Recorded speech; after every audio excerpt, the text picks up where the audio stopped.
Assalamualaikum warahmatullahi wabarakatuh. Perkenalkan, nama saya Fatimatus Zahro dari Prodi Pendidikan Agama Islam Fakultas Tarbiyah Institut Agama Islam Al-Qadiri Jember.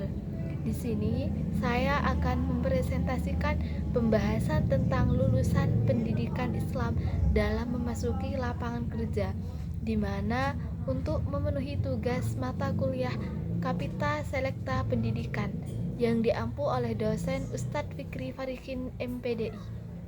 Untuk pembahasan yang akan saya bahas, yang pertama yaitu pengantar dari pendidikan Islam, yang kedua yaitu kondisi dari pendidikan Islam, yang ketiga perubahan pada pendidikan Islam, dan yang terakhir penutup. Untuk mempersingkat waktu, langsung saja pada pengantar dari pendidikan Islam. Secara kelembagaan, pendidikan Islam terdiri dari beberapa tingkat, mulai dari tingkat yang paling rendah, yaitu tingkat RA, Raudatul Atfal, atau disebut juga dengan Taman Kanak-kanak. Lanjut pada tingkat yang berikutnya, yaitu tingkat Ibtidaiyah atau juga sekolah dasar. Naik lagi pada tingkat Sanawiyah, yaitu tingkat SMP. Dan selanjutnya yaitu tingkat Aliyah, yaitu tingkat SMA atau SMK. Dan yang terakhir yaitu tingkat perguruan tinggi yang disebut juga dengan IAIN atau juga UIN.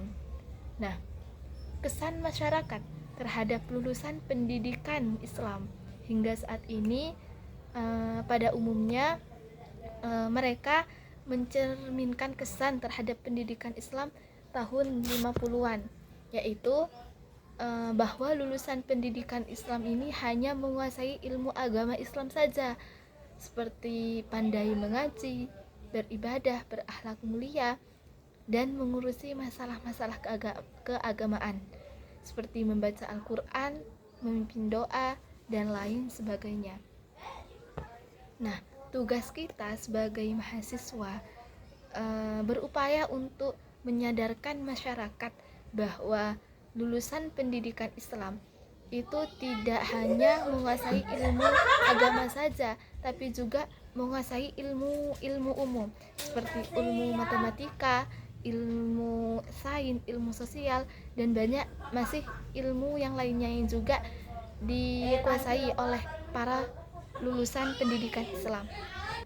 Nah, untuk kondisi pendidikan Islam saat ini, lulusan pendidikan Islam sudah mengalami kemajuan yang sangat luar biasa. Nah, namun belum banyak diketahui oleh masyarakat, termasuk kalangan dunia usaha, industri, dan jasa. Nah, lulusan pendidikan Islam saat ini sudah banyak yang menguasai bidang ilmu umum seperti matematika, fisika, sains, komputer, bahasa, ekonomi, psikologi, sosiologi, antropologi, sejarah, bahkan kedokteran. Nah, hal ini sudah memenuhi harapan para penggagas berdirinya lembaga pendidikan tinggi Islam seperti Dr. Satiman, Muhammad Nasir, dan Bung Hatta. Pada tahun 50-an, para beliau-beliau itu mereka mencita-citakan agar lulusan pendidikan tinggi Islam bukan hanya menguasai ilmu-ilmu masjid, tapi juga ilmu umum atau keduniaan. Dan alhamdulillah untuk kondisi pendidikan Islam saat ini sudah sesuai yang mereka harapkan. Nah, untuk timbulnya kemajuan pada lulusan pendidikan Islam itu terjadi disebabkan setelah adanya integrasi dalam bidang kurikulum, peraturan perundang-undangan, dan anggaran. Integrasi pendidikan Islam ini dengan pendidikan umum mulai terjadi sejak keluarnya surat keputusan bersama 3 menteri, yaitu singkatan dari SKB 3 menteri, yaitu Menteri Agama, Menteri Pendidikan Nasional, dan Menteri Dalam Negeri pada tahun 1975.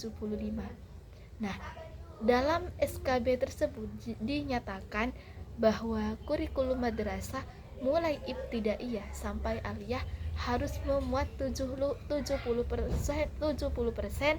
pengetahuan Nah, dalam SKB tersebut dinyatakan bahwa kurikulum madrasah mulai dari tingkat ibtidaiyah sampai tingkat aliyah harus memuat 70% pengetahuan umum dan 30% pengetahuan agama. Nah, jadi di dalam kurikulum madrasah itu tidak hanya ilmu agama saja yang diajarkan, tetapi juga ilmu-ilmu umum juga diterapkan dalam kurikulum madrasah. Demikian pula pada pendidikan umum harus mencantumkan mata pelajaran agama. Nah, dengan adanya SKB ini, maka lulusan madrasah ibtidaiyah selain dapat melanjutkan ke sanawiyah, juga dapat melanjutkan ke sekolah menengah umum.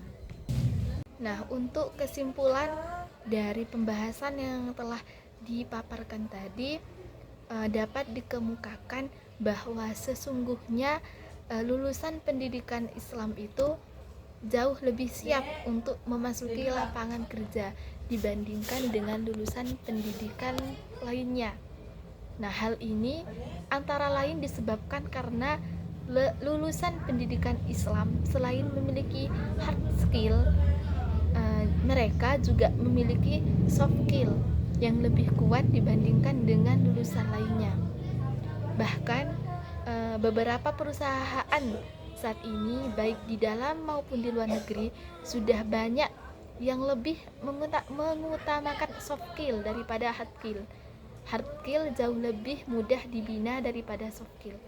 Yang dapat kami sampaikan, semoga bermanfaat. Kurang lebihnya mohon maaf. Wallahul muwafiq ila aqwamut thoriq. Assalamualaikum warahmatullahi wabarakatuh.